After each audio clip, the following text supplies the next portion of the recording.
ग्रामीण क्षेत्र से भी महिलाएं आगे बढ़ रही हैं। आज ब्लॉक प्रमुख है, सभासद हैं, जिला पंचायत सदस्य हैं। तो आपको हर क्षेत्र में महिलाओं की भागीदारी अच्छी दिख रही है। महिलाओं को भागीदारी करनी होती है, महिलाओं को उनका हक मिलना होता है। ये कटु सत्य है। तो परिवारवाद आ जाता है, किसी के घर की बहू बेटी माता को आगे बढ़ा दिया जाता है। काजल की कोठरी में घुस के और अपने दामन को, सफ़ेद दामन को साफ साफ निकालना, ये बहुत बड़ी चुनौती होती है। लेकिन अगर महिलाएं स्वयं में सक्षम हों और सशक्त हों, उनको पता हो कि क्या गलत है क्या सही है, तो मुझे नहीं लगता कि कोई उनको कुछ भी कह सकता है, उनको तोड़ सकता है, उनके ऊपर कलंक लगा सकता है। देखिए, ये तो है ही है कि वैसे भी कहा जाता है कि महिलाएं बहुत ज़्यादा ईर्ष्यालु होती हैं। मुझे मौका मिले तो मैं सांसद भी बनूं। भाई, सांसद से बड़ा तो कोई पद होता नहीं है, तो मैं सांसद भी बनना चाहूँगी। नमस्कार, आप देख रहे हैं गोंडा पोस्ट और मैं हूँ यज्ञ चतुर्वेदी। जैसे हमने वादा किया था कि हम राजनीति व सामाजिक क्षेत्र से जुड़ी हुई महिलाओं से आपका परिचय कराएंगे जो गोंडा में संघर्षशील हैं। उन्हीं में से आज मेहमान है हमारे साथ वंदना गुप्ता जी, जो क्षेत्रीय भारतीय जनता पार्टी में क्षेत्रीय महामंत्री के पद पे तैनात हैं और वह भारतीय जनता पार्टी में संघर्षशील हैं और भारतीय जनता पार्टी के लिए कार्य कर रही हैं।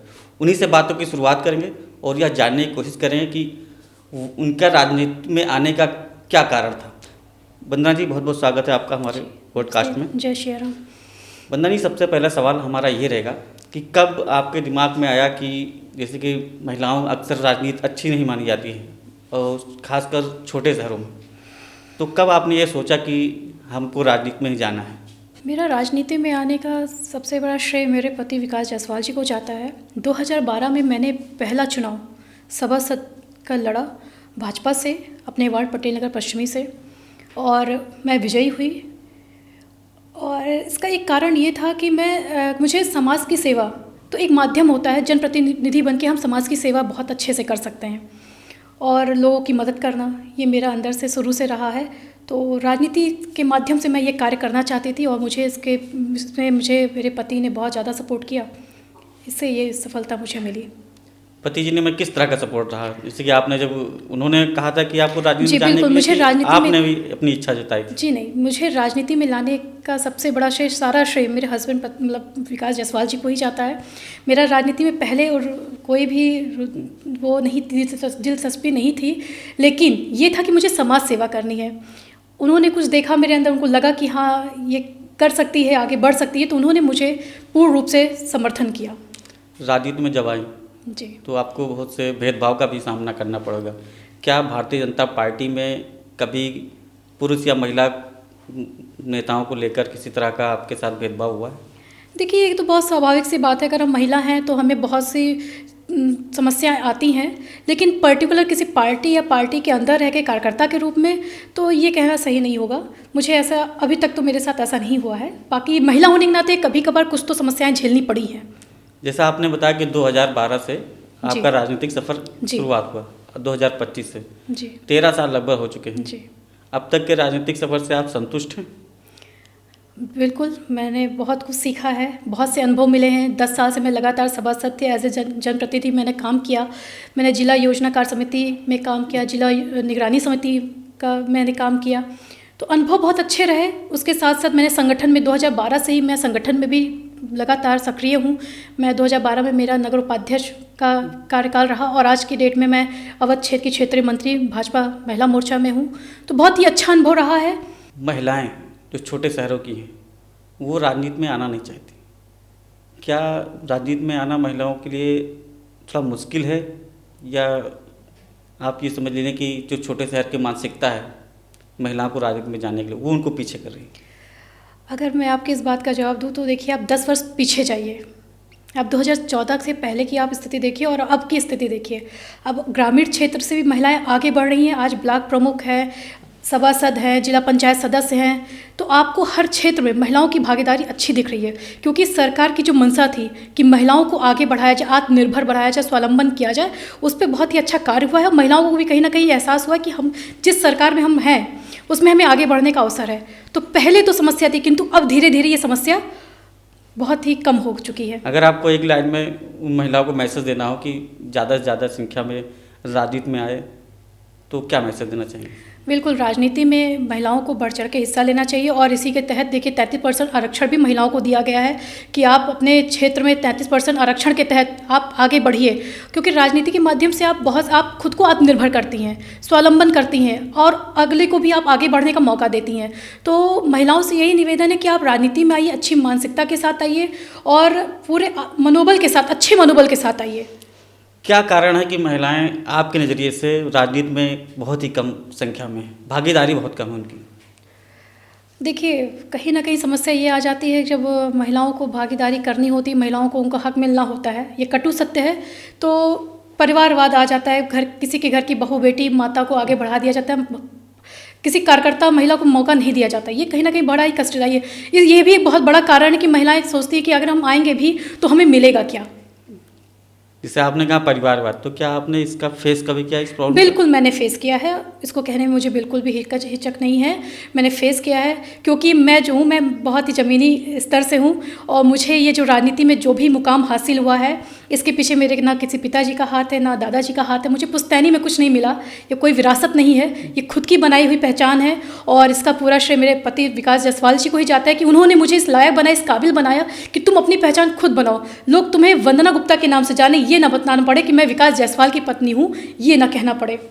जैसे आपने कहा कि आप इस प्रॉब्लम से, परिवारवाद की प्रॉब्लम से आपका सामना हुआ है, इस क्या माना जाए जो पिछला नगर पालिका का चुनाव हुआ उसमें भी यही कारण था कि आप भी टिकट की दावेदार थी, एक महिला थी, कंटिन्यू आप भारतीय जनता पार्टी में सक्रिय थी, फिर भी आपको टिकट नहीं दिया गया, अचानक से कोई दूसरा आया उसको टिकट मिल गया? देखिए, संगठन का जो निर्णय होता है वो सर्वोपरि होता है। हम कार्यकर्ता ये मानते हैं कि संगठन जो निर्णय करेगा वो अच्छा होगा, इस चीज़ को देखते हैं तो संतुष्टि मिलती है। लेकिन कहीं ना कहीं ये चीज़ सभी के साथ है, भले कोई कह ना पाए, लेकिन ये तो तकलीफ तो होती है कि अगर हम निरंतर कार्य कर रहे हैं तो हमें मौका ना देकर, हमारी सिर्फ हमको इस वजह से नहीं मदद मिलती, हमको इसलिए नहीं आगे बढ़ाया जाता क्योंकि मेरे पीछे बैकग्राउंड नहीं, पिताजी का नहीं है, ससुर जी का नहीं है, भैया का नहीं है, तो ये बड़ा कष्टदायी होता है। आपके नज़रिए में एक सशक्त महिला कैसी होनी चाहिए?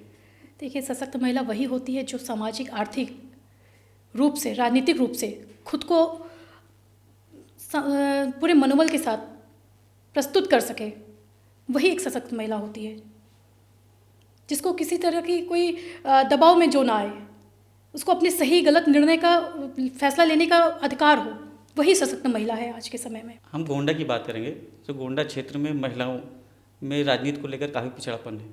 वो शिक्षक बनना चाहती हैं, डॉक्टर बनना चाहती हैं या नर्स बनना चाहती हैं, वो दूसरा फील्ड अपनाना चाहती हैं, लेकिन राजनीति में यहाँ से कतराती हैं। क्या कारण है? देखिए, सबसे बड़ा कारण तो एक है, मैंने बताया आपको, पहले ही बता दिया कि जो लोग सक्षम हैं, जिनके घर में है राजनीति चलती आ रही है, जिनके परिवार के लोग ऑलरेडी राजनीति कर रहे हैं, हाँ, वो तो उनको जब मौका, क्योंकि आगे कहीं ना कहीं आगे बढ़ने, आरक्षित हो जाती है सीट, तो वो अपना बिल्कुल उनको मौका मिल जाता है।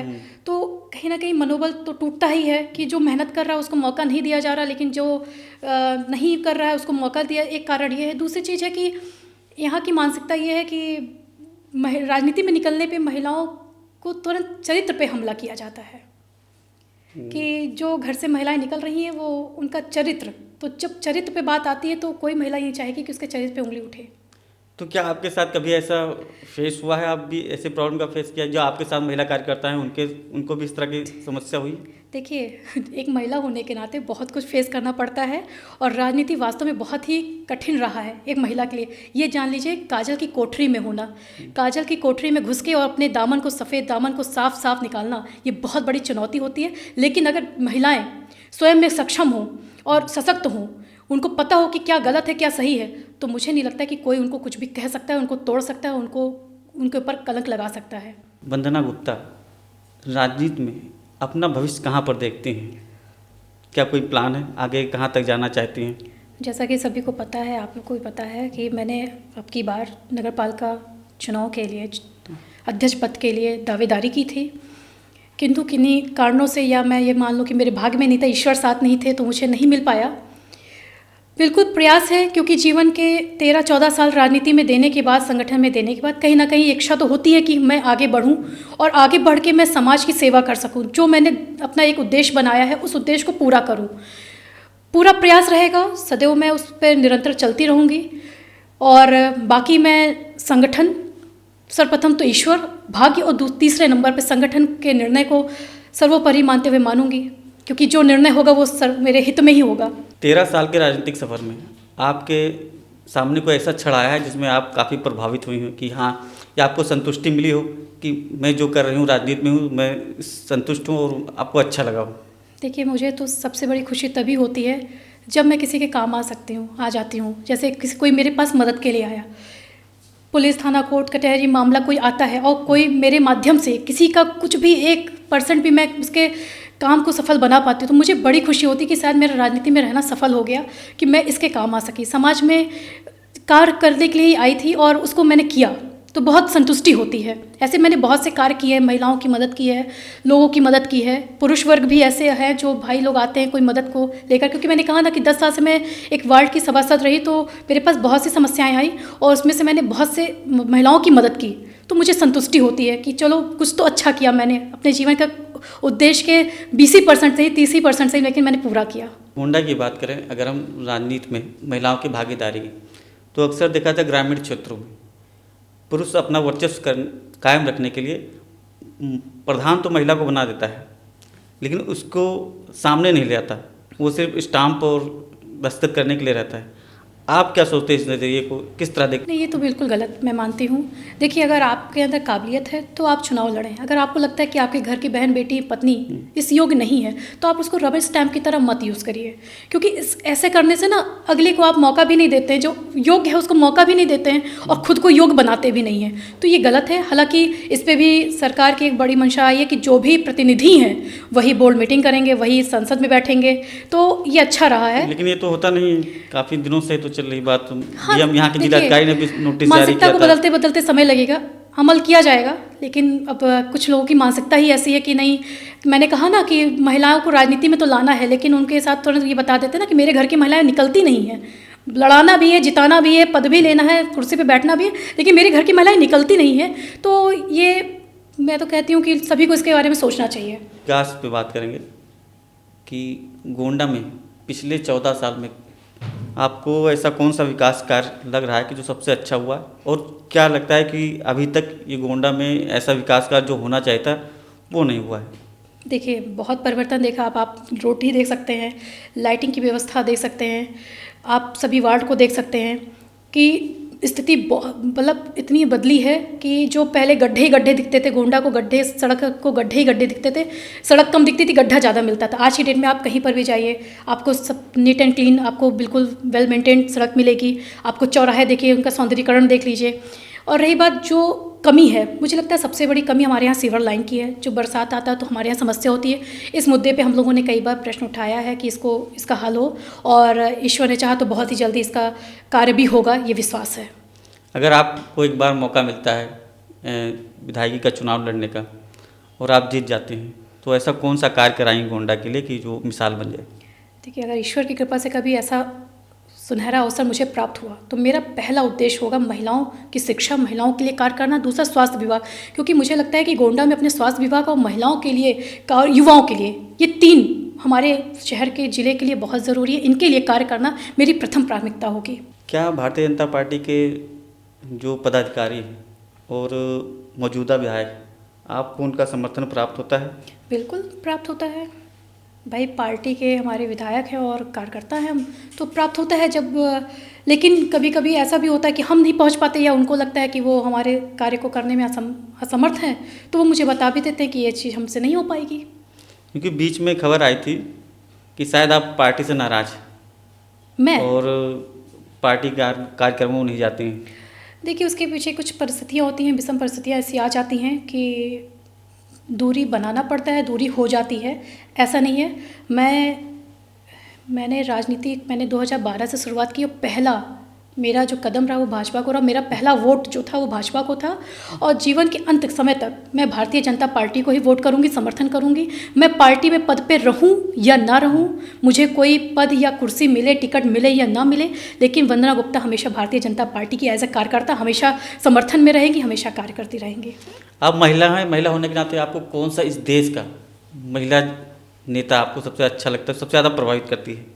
देखिए, मुझे परम श्रद्धेय से सुषमा स्वराज जी मुझे बहुत प्रभावित करती थी। मुझे उनको सामने से तो नहीं देखा, लेकिन उनकी जो भाषण मैं सुनती थी, उनकी योग्यता, वो जिस भाषा का प्रयोग करती थी, उनकी भाषा मुझे बहुत प्रभावित करती थी। उनकी शैली जो थी वो बहुत ही ज़्यादा प्रभावित की है मुझे। इसके अलावा भारतीय जनता पार्टी के अलावा कोई दूसरी पार्टी की नेता आपको प्रभावित नहीं किया अभी तक? मुझे इंदिरा गांधी जी सबसे इंदिरा बेस्ट गांधी, लगती देखिए है। वो तो हमारे देश के प्रधानमंत्री थी, तो वो अलग विषय। लेकिन जब अगर बात होते प्रभावित की, तो मुझे सुषमा स्वराज जी ने बहुत प्रभावित किया है। मैंने उनसे बहुत कुछ सीखा है। मैंने इनफैक्ट जब मैंने भाषण देना सीखा, तो मैंने उनको सुना है पहले कि भाषण देने की शैली क्या होनी चाहिए। आपने अपने क्षेत्र के कौन से मुद्दे अब तक उठाए हुए हैं और उनको लगता है मैंने वो मुद्दा उठाया, उसको सलूशन निकला है?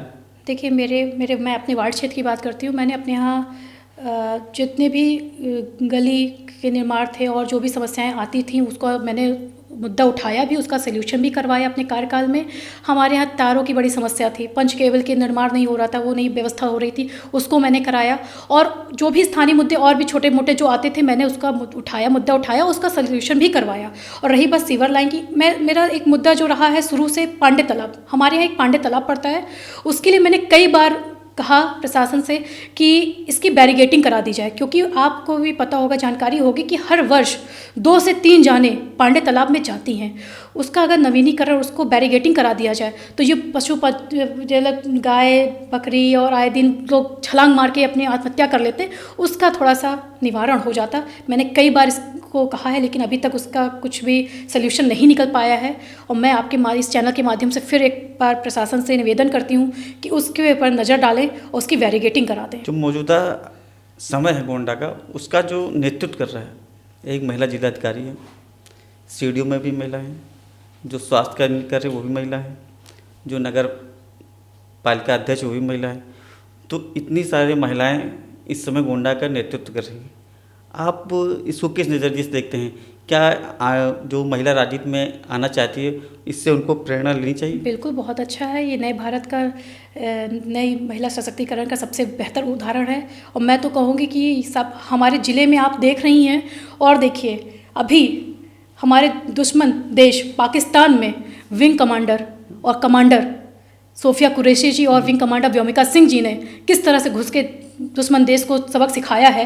ये हमारे देश नए भारत की नई महिलाएं हैं, जो अपने पूरे मनोबल और आत्मविश्वास के साथ कार्य कर रही हैं। इससे अच्छा उदाहरण आज की महिलाओं को नहीं मिल सकता है। एक बात और उठती है, खासकर भारतीय जनता पार्टी के द्वारा उठाया जाता है, ये कहा जाता है कि आतंकवाद का धर्म है। क्या आप इससे सहमत हैं? जिसकी मानसिकता विक्षिप्त है, वो हर व्यक्ति आतंकवाद है। हमारे देश में भी ऐसे व्यक्ति बैठे हैं जो हमारे धर्म के खिलाफ, हमारे देश के खिलाफ बोलते हैं, वो भी आतंकवादी ही हैं। बाकी एक समुदाय को कहेंगे तो देखिए, जब आप हमला करेंगे और आप कुछ करेंगे, जब एक ही समुदाय से व्यक्ति आएंगे तो बिल्कुल कहा जाएगा कि ये आतंकवादी हैं। लेकिन कुछ ऐसे व्यक्ति भी हैं जो अपने ही देश में बैठ के अपने ही देश की बुराई कर रहे हैं, अपने ही देश को नुकसान पहुँचाने में, तो वो भी आतंकवाद से कम नहीं है। मैं तो यही कहूँगी। राम मंदिर का भी विषय था, इससे पहले एक नारा लगता था, जय श्री राम, और विपक्ष पार्टी द्वारा कहा गया ये नारा लोगों को एग्रेशन करता है। और क्या जय श्री राम का नारा आपके नज़रिए में क्या इस तरह का नारा है कि लोगों को भड़काता है? जी बिल्कुल नहीं। कोई भी धर्म, कोई भी नारा किसी को भड़काने के लिए नहीं होता है। देखिए, जय श्री राम ये हमारी आस्था का विषय है, और हम प्रभु श्री राम को याद करते हैं तो हम लोग जब उत्साह में होते हैं तो जय श्री राम कहते ही अपने आप ही मुख से निकल आता है जय श्री राम। लेकिन आपको याद होगा, जब 5 अगस्त 2020 में राम जन्मभूमि का पूजन किया था यशस्वी प्रधानमंत्री नरेंद्र मोदी जी ने, तो पूजन के उपरांत जब उन्होंने अपना भाषण दिया था, तो पहला उनका उद्बोधन था, जय सियावर रामचंद्र की जय, जय सिया राम। उन्होंने कहा था कि हम लोग अभी तक एक लड़ाई लड़ रहे थे, प्रभु के लिए लड़ाई लड़ रहे थे कि ये 570 वर्षों से हमारे प्रभु टेंट में बैठे हैं, उनकी सिर्फ जन्मभूमि के लिए लड़ाई, तो हम लोग जय श्री राम का घोष करते थे। लेकिन आज प्रभु श्री राम की जन्मभूमि का पूजन हो चुका है, प्रभु बहुत ही जल्द इसमें विराजमान होंगे, तो आज से हम लोग प्रभु के नाम के साथ साथ जय सिया राम, क्योंकि हमारे हिंदू धर्म में कहा जाता है महिलाओं को मातृशक्ति को पहले प्रथम स्थान दिया गया है, तो जय सिया राम का हम उद्घोषण करेंगे, अब उद्घोष करेंगे। अब मतलब जो अभी जो लोग एग्रेशन में जय श्री राम बोलते रहते हैं, वो आपको सही लगता है? अक्सर देखा आता है कि मंदिर के सामने, मस्जिद के सामने से निकल रहे हैं और देखिए, जय अब श्री राम डीजे देखिए, में बजाते हैं, जो जय श्री राम। विपक्ष में बैठा है वो तो कोई भी मुद्दा उठा सकता है, लेकिन वो हम लोगों की आस्था का विषय था कि हम लोग प्रभु के लिए एक लड़ाई लड़ रहे थे, तो हम लोग जय श्री राम का उद्घोष करते थे, लेकिन इसका मतलब ये नहीं था कि हम उसको किसी को चिढ़ा रहे हैं। वो हमारी आस्था का विषय था, हमें लगता था हम जंग लड़ रहे हैं, तो एक हमारी लड़ाई का विषय था, हम जय श्री राम कहते थे, वो तो समझने की बात है, लेकिन अब हम लोग जय श्री राम कहते हैं। वंदना जी, वैसे राजनीति में देखा जा रहा है कि पुरुषों में आपस में होड़ लगी रहती है और एक दूसरे को खींचने के लिए लगी रहती है। क्या इस तरह का व्यवहार महिलाओं के बीच में भी होता है, एक दूसरे से जलन रखती है? देखिए, ये तो है ही है कि वैसे भी कहा जाता है कि महिलाएं बहुत ज़्यादा ईर्ष्यालु होती हैं, लेकिन राजनीति में आने के बाद मैं यही कहना चाहूँगी कि महिलाओं को एक दूसरे का सहारा बनना चाहिए। यानी अगर कोई आगे बढ़ रहा है तो आप उसको सपोर्ट करिए, उसको आगे बढ़ाइए, उससे उसके साथ साथ आपका भी आगे विकास होगा। लेकिन अगर आप ये सोचिए कि जिसने आपको राह दिखाई, आप उसको ही पीछे खींच के हम आगे बढ़ जाएं, तो ऐसे ना आप आगे बढ़ पाएंगे ना वो। आपके साथ हुआ है सर? बिल्कुल हुआ है, मैंने इस चीज़ को बहुत फेस किया है, क्योंकि जब मुझे 2018 में पहली बार जिले की महामंत्री महिला मोर्चा बनाया गया, तो उससे पहले गोंडा में महिला मोर्चा के नाम पर सिर्फ कागज़ में था। मैंने महिलाओं को, नगर की टीम, जिले की टीम तैयार की और बहुत ही अच्छे तरीके से, उस समय हमारे यहाँ 23 मंडल होते थे, 23 मंडल पे मैंने कार्य किया। उस समय मेरी जिला अध्यक्ष श्रीमती मधुबाला वर्मा थी। मैंने एज ए जिला महामंत्री पूरा टीम का गठन किया और महिलाओं को आगे बढ़ाया, उनको घर से निकाला। उनको पता नहीं था कि भारतीय जनता पार्टी संगठन है क्या। मैंने दिखाया कि हाँ, पार्टी संगठन में कैसे कार्य किया जाता है। बहुत ही अच्छा चला और मुझे अच्छा लगा, मुझे खुशी होती है कि वो महिलाएं आज भी हैं और कार्य कर रही हैं। किंतु कहीं ना कहीं ये कष्ट जरूर देता है कि जिनको मैंने राह दिखाया, जिनको मैंने आगे बढ़ाया या आगे बढ़ने का अवसर दिया, वो आगे अपनी काबिलियत से बढ़ रही हैं, किंतु मेरे लिए या किसी अन्य के लिए वो बाधक बने या उनके लिए गड्ढा खोदे ईर्ष्या भाव से, तो वो उचित नहीं है। महिलाओं को एक दूसरे का साथ देना चाहिए आगे बढ़ने के लिए, ये मेरा मानना है। अब हम सरकार की तरफ आएंगे। आपकी सरकार जो कार्य कर रही है महिलाओं के लिए, आपको क्या लगता है कि जो आपकी मौजूदा सरकार भारतीय जनता पार्टी की केंद्र में और राज्य में, महिलाओं के लिए ऐसे कौन से कार्य किए हैं जो धरातल पे दिख रहा है? देखिए, देखिए, सबसे पहले जननी योजना, ठीक है, बच्चे के गर्भ में आने से लेकर बच्चे के पैदा होने के बाद बेटी उसके पैदा होने से लेकर उसकी पढ़ाई, उसके बाद विवाह तक की जिम्मेदारी सरकार ने उठाई है। आयुष्मान भारत आप देख लीजिए, आप ये राशन कार्ड, ठीक है, प्रधानमंत्री आवास, पहले क्या होता था कि पुरुषों के नाम से होता था। सरकार ने सबसे पहले इसका परिवर्तन किया कि घर की मुखिया घर की महिला होगी, उसको किसी के ऊपर आश्रित नहीं होना पड़ेगा। सरकार ने बहुत सी योजनाएं चलाई हैं महिलाओं के हित में। सुरक्षा व्यवस्था जो पहले थी, आप ये देख लीजिए, सिलेंडर देख लीजिए, उज्ज्वला योजना, ग्रामीण क्षेत्रों में चूल्हे जलते थे। मोदी जी ने इस दर्द को अपनी माँ से देखा था और जब उनको मौका मिला तो उन्होंने सबसे पहले ये कष्ट को समझा कि उज्ज्वला योजना के तहत सभी महिलाओं को आराम दिया। महिलाओं की सुरक्षा के लिए जो सरकार इस समय कार्य कर रही है, क्या आपको लगता है वो पर्याप्त है? क्योंकि अभी भी कई ऐसे घटनाएं देखने को मिलती है, रेप की घटनाएं हो जाएं या महिलाओं के साथ मारपीट हो या छेड़छाड़ के मामले हो जाए, बढ़ते जा रहे हैं। सरकार ने बड़ी अच्छी नीयत से ये योजना का आरंभ किया है। अब धरातल पे, ज़मीनी स्तर पे कुछ समस्याएं आती हैं, उसके पीछे कहीं ना कहीं कुछ अधिकारियों की भी कमी होती है, मैं इसको मानती हूँ। और रही बात, आपने जो रेप शब्द का प्रयोग किया है, आप देखेंगे कि भाजपा सरकार में इसकी दर बहुत घटी है और आने वाले समय में लोगों को पता है कि अगर हम कुछ गलत करेंगे तो हमारे राज्य के मुख्यमंत्री जी हमें छोड़ेंगे नहीं।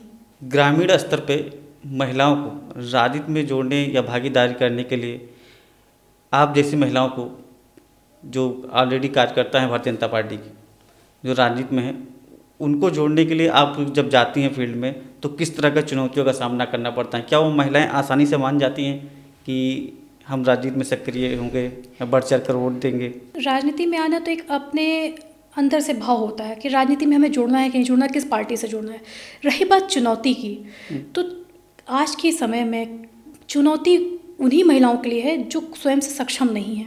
मतलब अगर हम कुछ करना चाहें, मुझे पता है कि मुझे राजनीति करनी है, तो ये मेरे अंदर का मनोबल होना चाहिए, मेरे अंदर ये हिम्मत होनी चाहिए कि मुझे राजनीति में आगे बढ़ना है या मुझे जिस क्षेत्र में मुझे आगे बढ़ना है।